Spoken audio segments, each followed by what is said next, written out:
पिछले क्लास में जो हम लोग टॉपिक पढ़े थे मेंसुरेशन क्षेत्रीय मिति के बारे में, उसी टॉपिक पे आज हम लोग बात करने वाले हैं। उस पिछले वाले क्लास में हमने रेक्टेंगल के बारे में पढ़ाया था आपको, और आज हम लोग ट्रायंगल के बारे में पढ़ेंगे। और ट्रायंगल के बारे में पढ़ने से पहले मैं आपको बताना चाहता हूँ कि अभी तक जो इससे पहले वाले वीडियो नहीं देखे हैं तो उस वीडियो का लिंक मैं इस वीडियो के डिस्क्रिप्शन में डाल दूंगा और आप वहां से देख सकते हैं, तभी आपको मेंसुरेशन पूरा समझ में आएगा, अन्यथा नहीं आ पाएगा। तो मैं कोशिश करता हूं कि आप यहाँ पे भी समझने का प्रयास कीजिएगा और वो वीडियो भी आप देख लीजिएगा वहाँ जाकर। तो सबसे पहले समझिए कि हमें मेहनत कब तक करना चाहिए। हमें मेहनत यानी कि हमें प्रयास जब तक करना चाहिए तब तक हमें समझ में नहीं आता है। तो आज हम प्रयास करेंगे पूरा समझने का, और धीरे धीरे आज के जो टॉपिक है इसमें मैं केवल आज फार्मूला आपको बताऊंगा, और इसमें जो फार्मूले हैं मेन पॉइंट है उसको बताऊंगा आज। और इसके बाद वाले जो वीडियो मैं बनाऊंगा उसमें पूरे क्वेश्चन को मैं ट्रायंगल से संबंधित जितना भी क्वेश्चन होगा सबको मैं सॉल्व करूंगा एक एक करके। बस एक क्वेश्चन मैं सॉल्व करूंगा, उसके बाद आप ऑटोमेटिक सॉल्व कर लीजिएगा। तो चलिए सबसे पहले हम जान लेते हैं आखिर ट्रायंगल होता क्या है। देखिए ट्रायंगल यही देखिए ट्रायंगल है, और तीन भुजाओं से घिरा समतल क्षेत्र को ही हम लोग क्या कहते हैं, ट्रायंगल यानी त्रिभुज कहते हैं। तीन, जैसे मान लीजिए तीन सरल रेखा रहता है, मान लीजिए ऐसे ऐसे तीन सब यह कि देखिए यहाँ पे एक ऐसे और ये देखिए एक इधर से एक इधर और एक इधर, यानी कि तीन भुजाओं से तीन गो लाइन जब घिरेगा तो तीन भुजाओं से घिरे ही क्षेत्र को हम लोग क्या कहते हैं, समतल क्षेत्र यानी बराबर क्षेत्र को कहते हैं हम लोग त्रिभुज। अब त्रिभुज में समझिएगा कि त्रिभुज में किसी भी त्रिभुज के, देखिए यहाँ पे कहा जा रहा है, देखिए किसी त्रिभुज में तीन भुजाएं तथा तीन कोण होते हैं। ये तो आप पहले से जान रहे हैं कि किसी भी त्रिभुज, अगर किसी त्रिभुज को लेते हैं, त्रिभुज में जब आप देखते हैं या लेते हैं तो समझिएगा उसमें कि तीनों भुजा और तीन कोण, यानी कि तीन भुजाएं और तीन कोण होते हैं, जिसको हम लोग एंगल बोलते हैं कोण को, और साइड को भुजा बोलते हैं। ठीक है, यहाँ तक आपको समझ में आएगा। और तीनों कोणों का योग क्या होता है, देखिए यहाँ पे तीनों कोणों का योग कितना होता है टोटल, यानी कि इसका वैल्यू कितना होता है 180 डिग्री होता है। जैसे कभी कभी इसमें दो साइड दिया हुआ रहता है और एक कोण, मान लीजिए दो कोण का वैल्यू दिया हुआ रहता है और एक कोण का नहीं दिया हुआ रहता है, तो दोनों को ऐड करके 180 में आप माइनस कर दीजिएगा तो थर्ड वाले कोण का आपका आंसर आ जाएगा। सबसे पहले यहाँ तक समझ गए। अब आगे हम बात करेंगे कि टाइप ऑफ ट्रायंगल के बारे में, यानी कि त्रिभुज के जो प्रकार होते हैं किस किस प्रकार के होते हैं, कौन कौन होते हैं। सबसे पहले यहाँ समझिएगा, देखिए समबाहु त्रिभुज होता है, यानी कि पहला तीन इसमें कौन कौन होते हैं, एक समबाहु त्रिभुज और दूसरा होता है समद्विबाहु और तीसरा होता है विषमबाहु, यानी कि जिसको हम लोग समबाहु को कहते हैं इक्विलैटरल ट्रायंगल, और हम लोग समद्विबाहु को कहते हैं आइसोसेलेस, और थर्ड वाला जो है इसको हम विषमबाहु के नाम से जानते हैं, जिसको हम लोग कहते हैं स्केलेन ट्रायंगल के नाम से जानते हैं। चलिए हम बात करते हैं एक एक करके सबके बारे में, और सबका फार्मूला भी देखते चलेंगे। सबसे पहले समझिए कि समबाहु त्रिभुज, समबाहु त्रिभुज का देखिए यहाँ पे जो बोला जा रहा है समबाहु, समबाहु के मतलब सामान्य भुजा वाले ही हम लोग त्रिभुज को क्या कहते हैं, समबाहु त्रिभुज कहते हैं, यानी कि समान भुजा। देखिए तीन भुजा इसमें होता है, देखिए ये वाला भुजा, मतलब हर भुजा क्या होता है, मतलब तीनों भुजा एक दूसरे का बराबर, यानी कि तीनों आपस में क्या होता है, बराबर होता है। ये होता है आपका इक्विलैटरल ट्रायंगल में, यानी कि समबाहु त्रिभुज का कहने का अर्थ ही होता है समबाहु, यानी कि सभी भुजा क्या होते हैं, बराबर होते हैं। ये होता है आपका समबाहु त्रिभुज। अब समबाहु त्रिभुज के प्रत्येक कोण देखिएगा, ऐसे बोले कि तीनों कोणों का योग कितना होता है 180 डिग्री होता है, और इसमें तीनों प्रत्येक कोण कितना होता है 60 डिग्री, यानी कि 60 डिग्री का कोण होता है। इसको आप 3 से डिवाइड कर लीजिएगा तो 180 आ जाएगा, यानी कि तीनों कोणों का योग 180 डिग्री, और प्रत्येक कोण का योग कितना होता है, प्रत्येक कोण का मान जो होता है 60 डिग्री होता है। ठीक है, यहाँ तक आपको समझ में आएगा। अब हम बात करेंगे एरिया ऑफ इक्विलैटरल ट्रायंगल, यानी कि समबाहु त्रिभुज का क्षेत्रफल क्या होता है? तो समबाहु त्रिभुज का क्षेत्रफल यानी कि एरिया ऑफ इक्वालेटर ट्रायंगल की बात करेंगे तो √3/4 इंटू साइड स्क्वायर यानी कि भुजा का स्क्वायर, यानी कि दो भुजा, जैसे भुजा कोई भी हो, जैसे मान लीजिए क्योंकि ये तीनों जब बराबर है तो कोई वैल्यू एक ही दिया रहेगा। मान लीजिए यहाँ पे 3 है तो 3 वैल्यू एक का है तो हमको पता चल जाएगा कि तीनों का वैल्यू 3 होना चाहिए। इससे पता चलता है कि भुजा का स्क्वायर, यहाँ पे अगर हम 3 करते हैं तो भुजा का स्क्वायर 3 का स्क्वायर हो जाएगा, ठीक है। और 3 का स्क्वायर यानी कि 9 हो जाएगा, और तीनों को हम योग करते हैं तो 3 तरीके 9। ये मतलब यहाँ पे ये चीज़ होता है। अब हम पेरीमीटर ऑफ इक्वालेटर ट्रायंगल के बारे में बात करेंगे, यानी कि जिसको हम लोग कहते हैं समबाहु त्रिभुज का परिमाप। यानी कि समबाहु त्रिभुज का परिमाप क्या होता है? इसका होता है 3 इंटू साइड, यानी कि जिसको हम लोग कहते हैं 3 गुना भुजा, यानी कि 3 को गुना कर देंगे ऐसे, और भुजा बराबर जो आपका आएगा वो आएगा। भुजा मान लीजिए 3, देखिए साइड क्या है 3 है, तो 3 को गुना करेंगे तो वही सेम आंसर आ जाएगा 9। यहाँ तक आपको समझ में आ गया। अब आगे हम बात करेंगे इसमें, देखिए एक और चीज़ है इसमें, हम अभी एरिया ऑफ इक्वालेटरल ट्रायंगल पढ़े, देखिए यहाँ पे, और पेरीमीटर ऑफ इक्वालेटरल जिसको हम 3 इंटू साइड कह सकते हैं, ये इसका फार्मूला होता है, देखिए ध्यान से।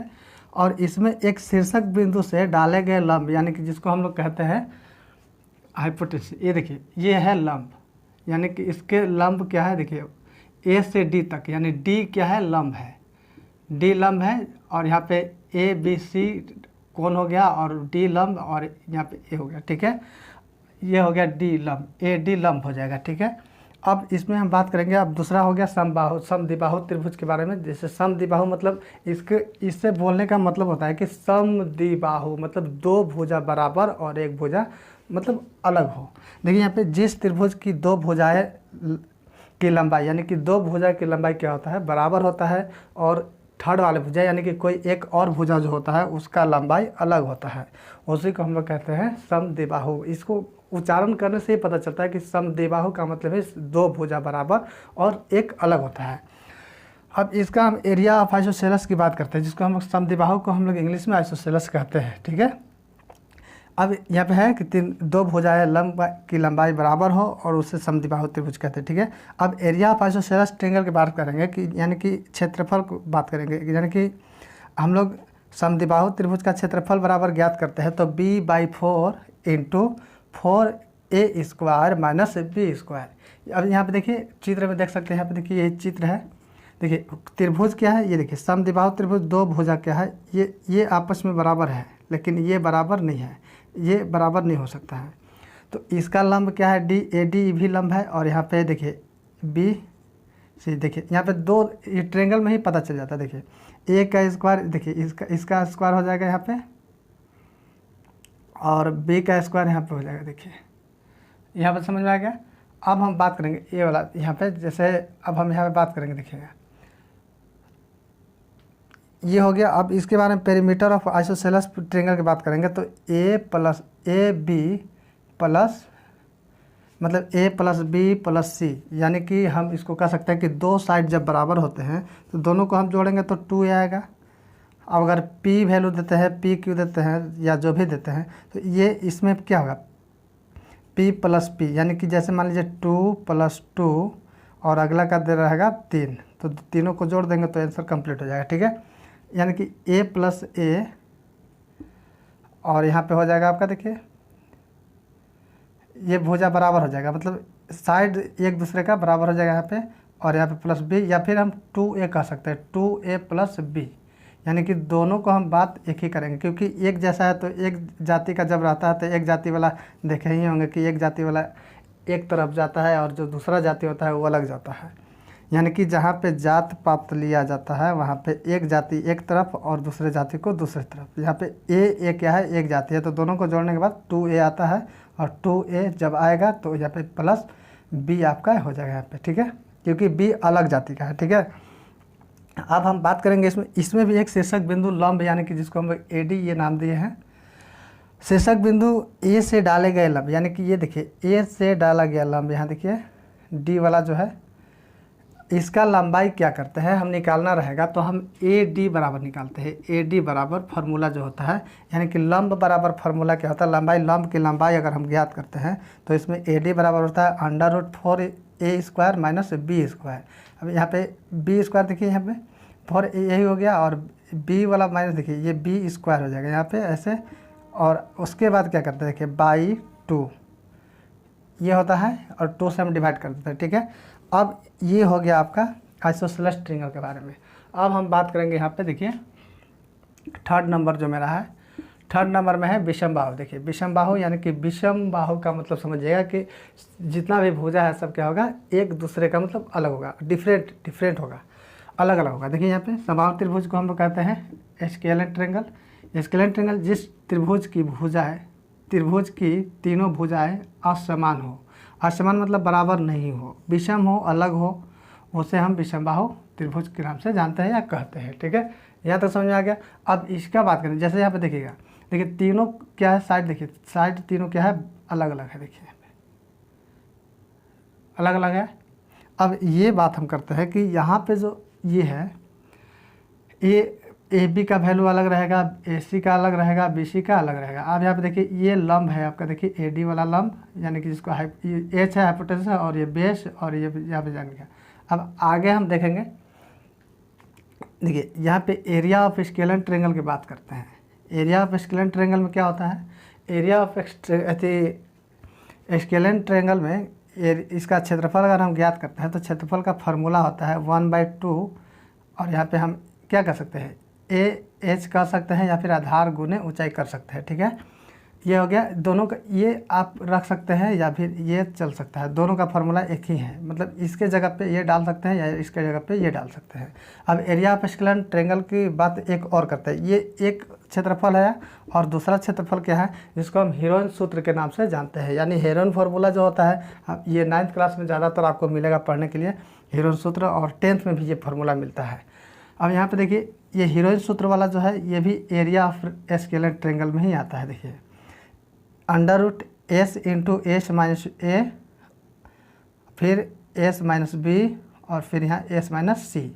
अब जहाँ पर हम s कह सकते हैं, इसको हेरोन सूत्र कह सकते हैं। ठीक है, पूरा योग, यानी कि जैसे हम s का इक्वल करेंगे, s इक्वल करेंगे तो a + b + c, यानी कि तीनों भुजा क्या होता है, अलग अलग होता है, तो तीनों को मान देंगे। अगर एक का मान 2 है तो एक का मान 3 और एक का मान 4, तो मान लीजिए a का 2 है और b का 3 और यहाँ पे c का 4 है, तो तीनों को हम क्या करेंगे, जैसे 2 + 3 + 4 बट्टा यहाँ पे कर देंगे 2। अब मान लीजिए जोड़ने के बाद जो आता है 4 और 3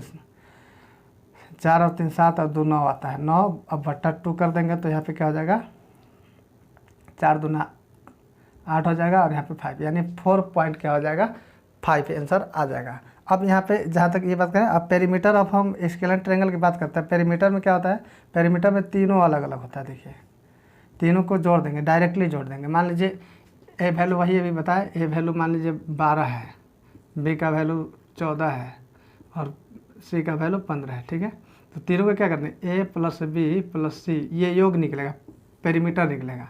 पेरीमीटर में जैसे मान लीजिए 12 को जोड़ेंगे और 14 + 15 ये हो जाएगा। ठीक है, इसका आंसर हो जाएगा। और सबसे पहले ये भी बात जान लीजिए कि ये जितना भी है इससे संबंधित हम हर क्वेश्चन को आपको सॉल्व करूंगा इसमें अगले वीडियो में। आज का वीडियो यहीं तक आपको बताऊंगा, और इसमें समझ में हमें उम्मीद है कि आप अच्छी तरह से समझ गए होंगे और समझने का प्रयास कर रहे होंगे।